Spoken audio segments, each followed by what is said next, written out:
good friend of mine and I were talking about a flashlight mount, which flashlights don't seem like they have anything to do with knives.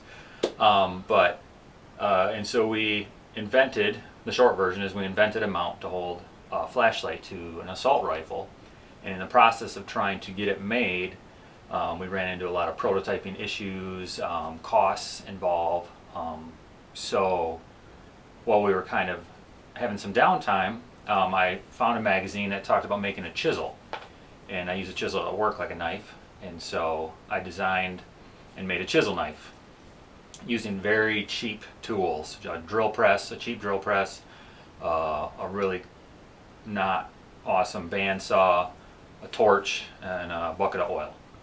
So then I used those processes to learn how to make it.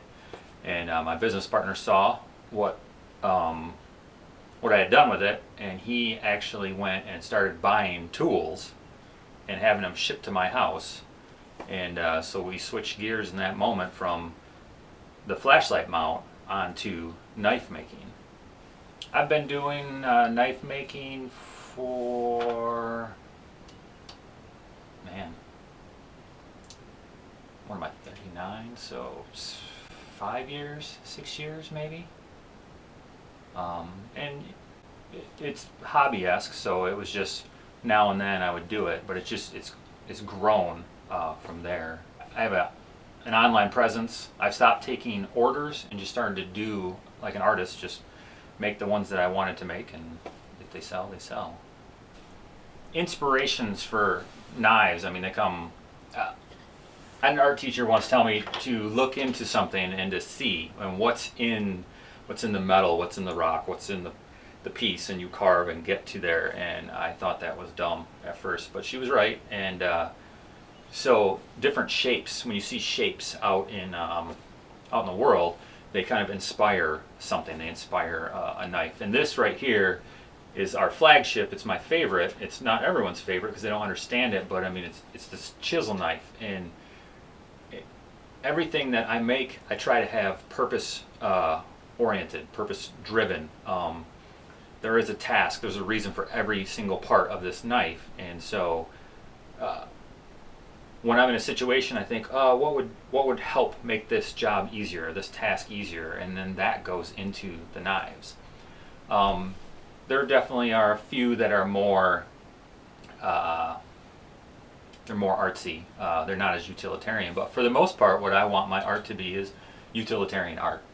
I want people to buy and use it.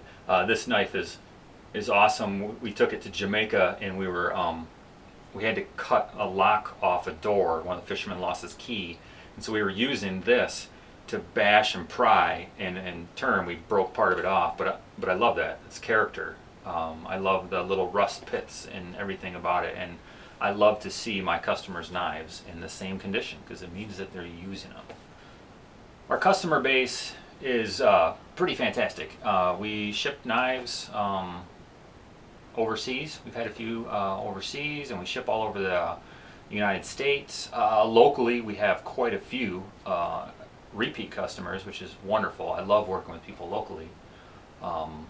We just recently have worked out a knife design with Michigan Tactical, and we'll be making and selling that knife through them, and some other knives we're going to start sending through them. And so it's grown from there, but it started off mainly on the internet, and then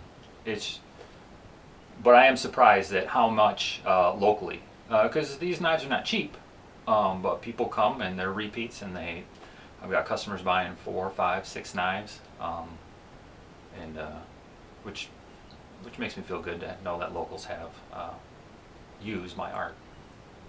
Most people find us right now by word of mouth or Facebook, so we're in different Facebook groups, and our name is getting out there, and so people will contact us that way. On Facebook.com/IntacMac, which is INNTACMAC. Our company name is Innovative Tactical Machining. That's one of the best ways. Instagram as well, at IntacMac is how you'd find us.